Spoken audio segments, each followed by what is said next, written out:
This is Mary Collardita, and I always look at what is God's will, how to know His will. And He reveals His will through His Word.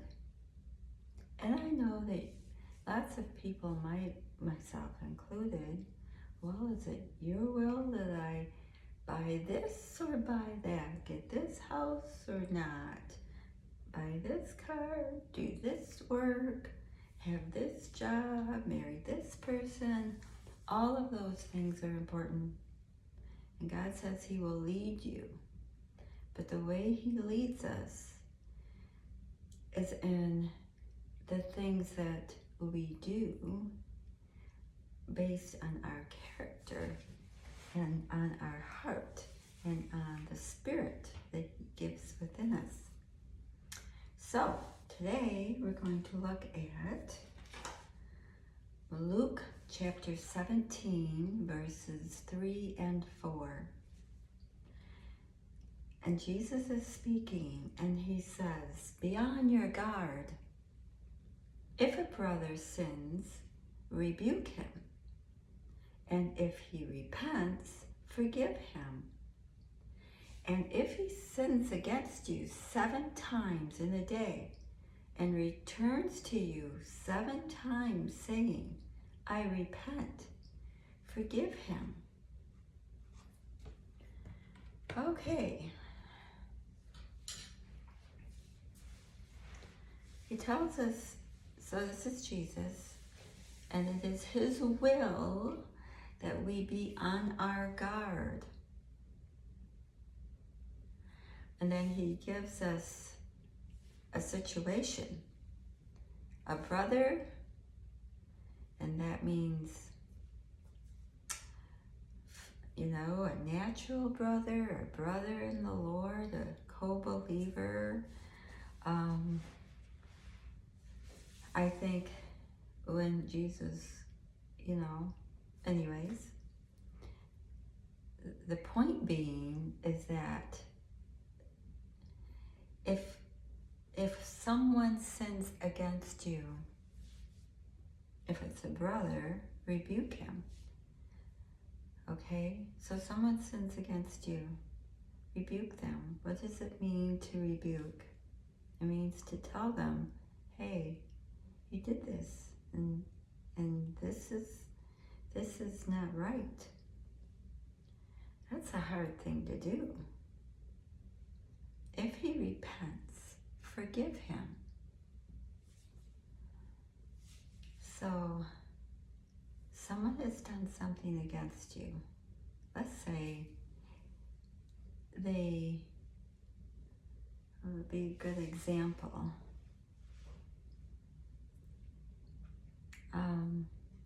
They got angry with you and they slandered you to other people. And you heard about it. And you said, I heard what you said about me to them, and, was that right? And the person says, no, I am very sorry. I didn't mean to do it, but I did, and I'm sorry. Please forgive me. And you go, okay, I forgive you. I won't. What does it mean to forgive? It means to not hold something against someone. If a debt, you owe someone $100 and they forgive your debt, they are saying you don't have to pay me for it. You did owe me, rightly so, but you don't have to pay me. I'm forgiving your debt. So when we forgive someone who sins against us, we are forgiving that sin of theirs, and we are not holding it against them. We're also, before God, asking God to not hold that sin against them. And let's say this person, as it says here, sins against you 7 times in one day. And 7 times he comes to you saying, I'm sorry, I did it again, I didn't mean to, I'm very sorry, please forgive me. And he does this 7 times. Well, you have to forgive him according to what God's will is each and every time. Now, let's say he does it the 8th time and he comes to you and repents. Well, Jesus only said 7, so sorry, we're not dealing with this anymore. You know, you say you're not going to do it, you do it again, I'm really done with you.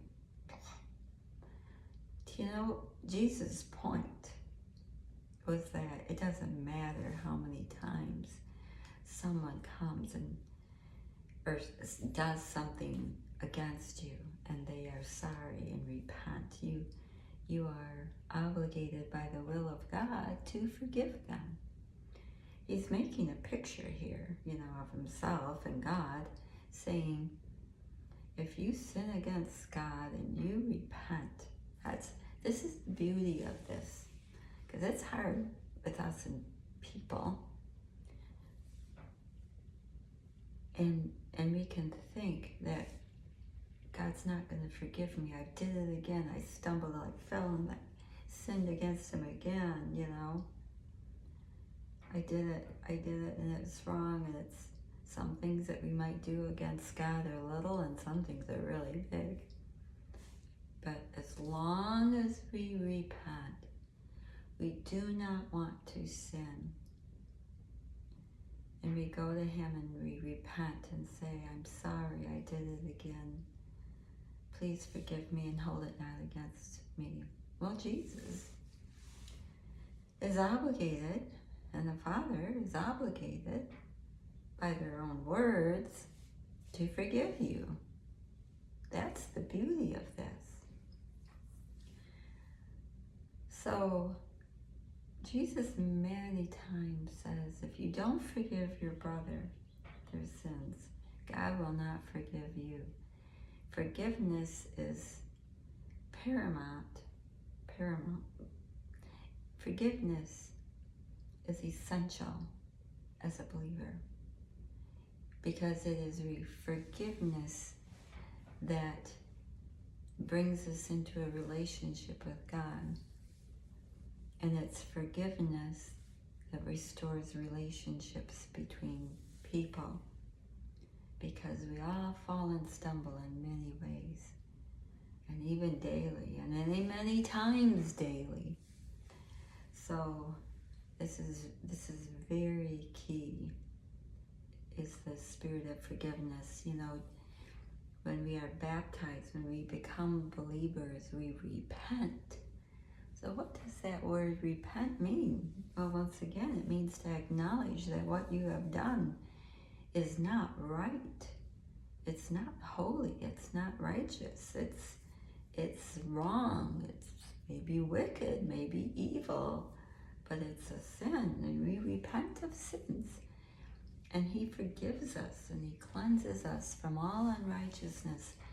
That's the purpose of the cross. He died on the cross so that he can forgive us permanently. And we must forgive people. And let's go to something else here. It says, if your brother sins and comes to you and repents, forgive him. Well, that person didn't come to me and repent, so I don't need to forgive them. I can hold it against them. You know, I don't want anything to do with this person anymore. And by golly, I hope God just, you can see where I'm going with this. It doesn't work. Forgiveness is what's already there. To receive the forgiveness, you repent. The sinner repents. So, the sinner didn't repent to me, and they did some things that were very hurtful and spiteful. And by golly, I don't want to forgive them, but we can't even go there. We have to forgive. Just as God, through Christ, forgives us, and He holds that forgiveness. It is already there. It's there. All you have to do to receive it is go to Him and repent. Receive that forgiveness. When someone hurts us, we love them. Remember what Jesus said, love your enemies, pray for those who hurt you, bless those who curse you, give to those who ask of you. Do not withhold. Ask for this, give them even more. They tell you go with them a mile, go with them two, you know. They have sinned against you. They become your enemy. But you forgive. You have to have that spirit of forgiveness. It's the same spirit that Jesus has. That's what He gave us, the spirit of forgiveness. We got to do it because that's His will. That's who He is. That's what we are before Him, in a state of forgiveness before Him. So forgive your brothers no matter what they do. And if they come and repent, then you've got reconciliation. And that's the best thing of all. That's what He says, you know, when we're reconciled to God through Christ. It's the best thing. Best for our relationships. It's all what everything is about. Thanks for watching.